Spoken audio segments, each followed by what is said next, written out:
Hey, Top Analyze Math Industry, and we are gonna understand part 2 of how these three things affect the economy, but we're gonna do that with a graph, and we're gonna visualize it.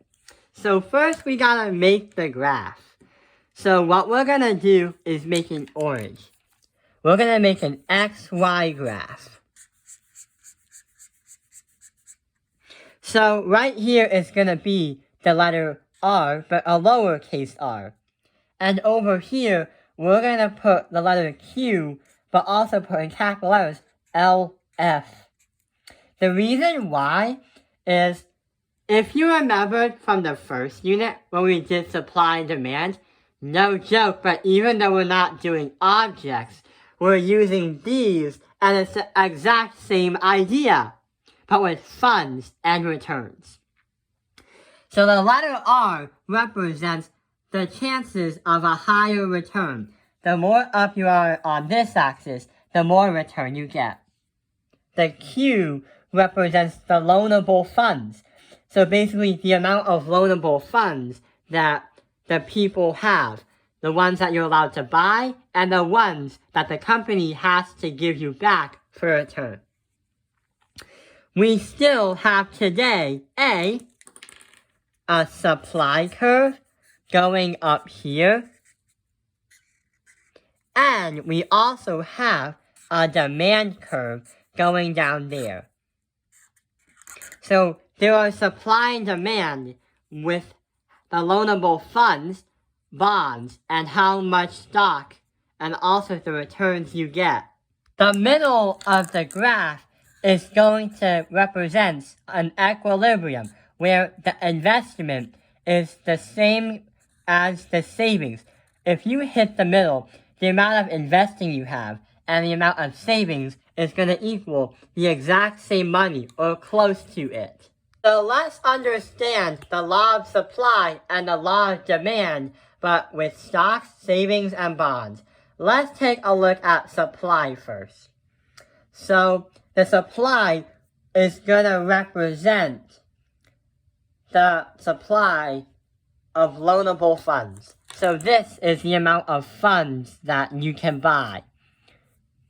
So we're going to say loan funds.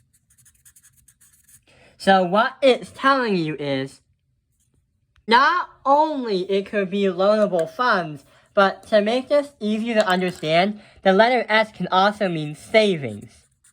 But why is it better to use the word savings? Well, it's saying if the interest or return is going to be higher, then more people are going to put money into a bank and put it more into their savings. If you put $100 into a savings account versus if you put $2,000 into a savings account, the one with $2,000 is going to have a higher return, but the same percentage in interest. So if the rate of return is more higher, more people are going to want to put more money into a savings account or loanable funds so they could get more money in return. If you have it right here, the rate of return is low, the interest is low, but you put in a lot of money, chances are you still will be making some money, but not a lot. And the problem with that is, there's a greater chance that people say, what's the point of doing this? I only earn like this tiny bit in like 1 month. I'll just take it out and spend it on something where I can enjoy. That is not good. So, the law of supply in this kind of matter is, when the interest rates are higher, more people will save and put into savings account. Now let's take a look at D, or demand. So, demand is going to represent the investors. So these are people that do not invest in stocks, savings, or bonds.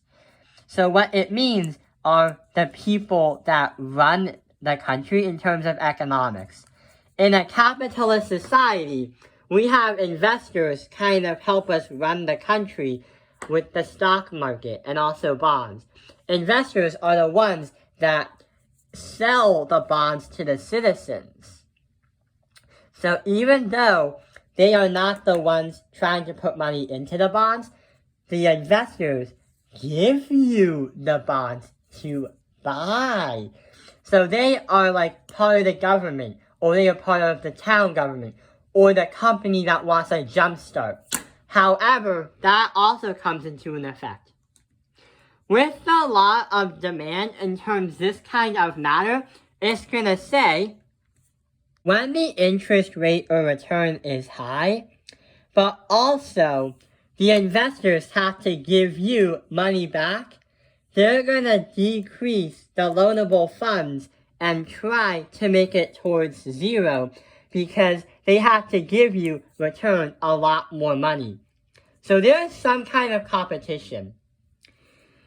So with savers, the higher interest rate and the higher return, they earn interest and want to put more in.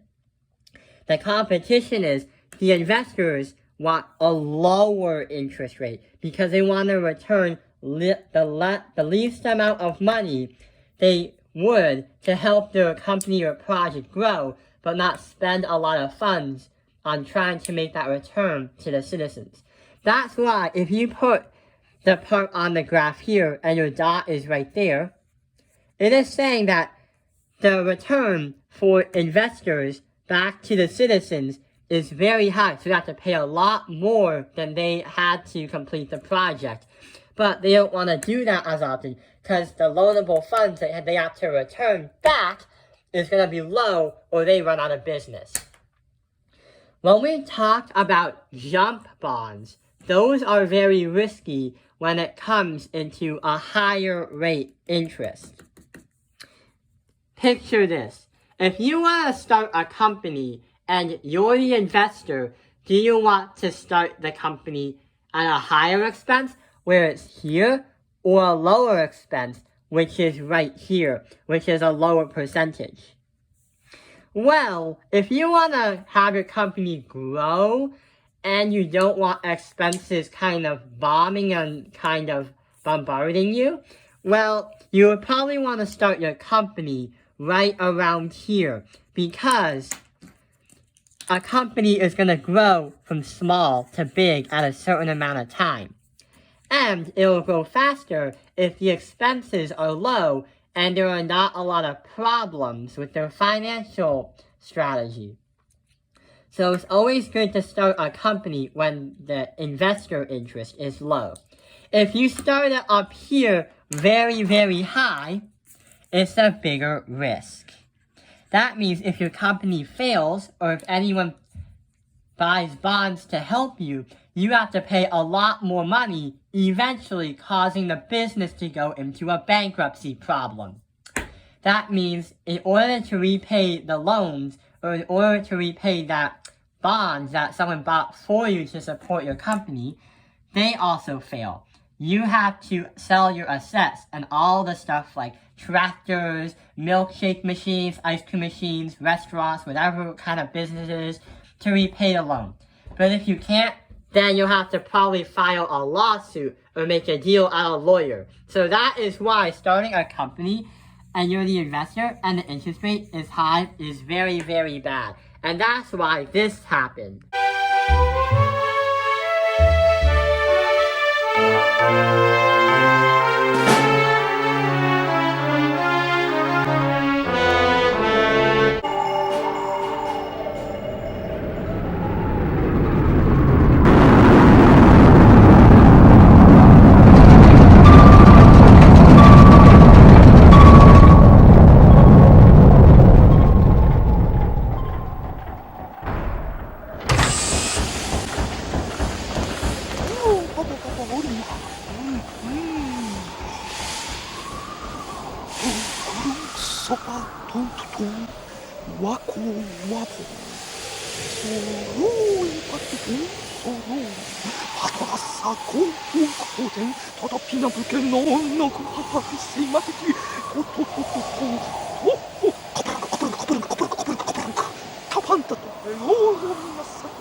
So now we understand the law of supply, savings, and the law of demand, investors, and understand why it's a competitive economy and also why bonds, stocks, and savings affect the economy.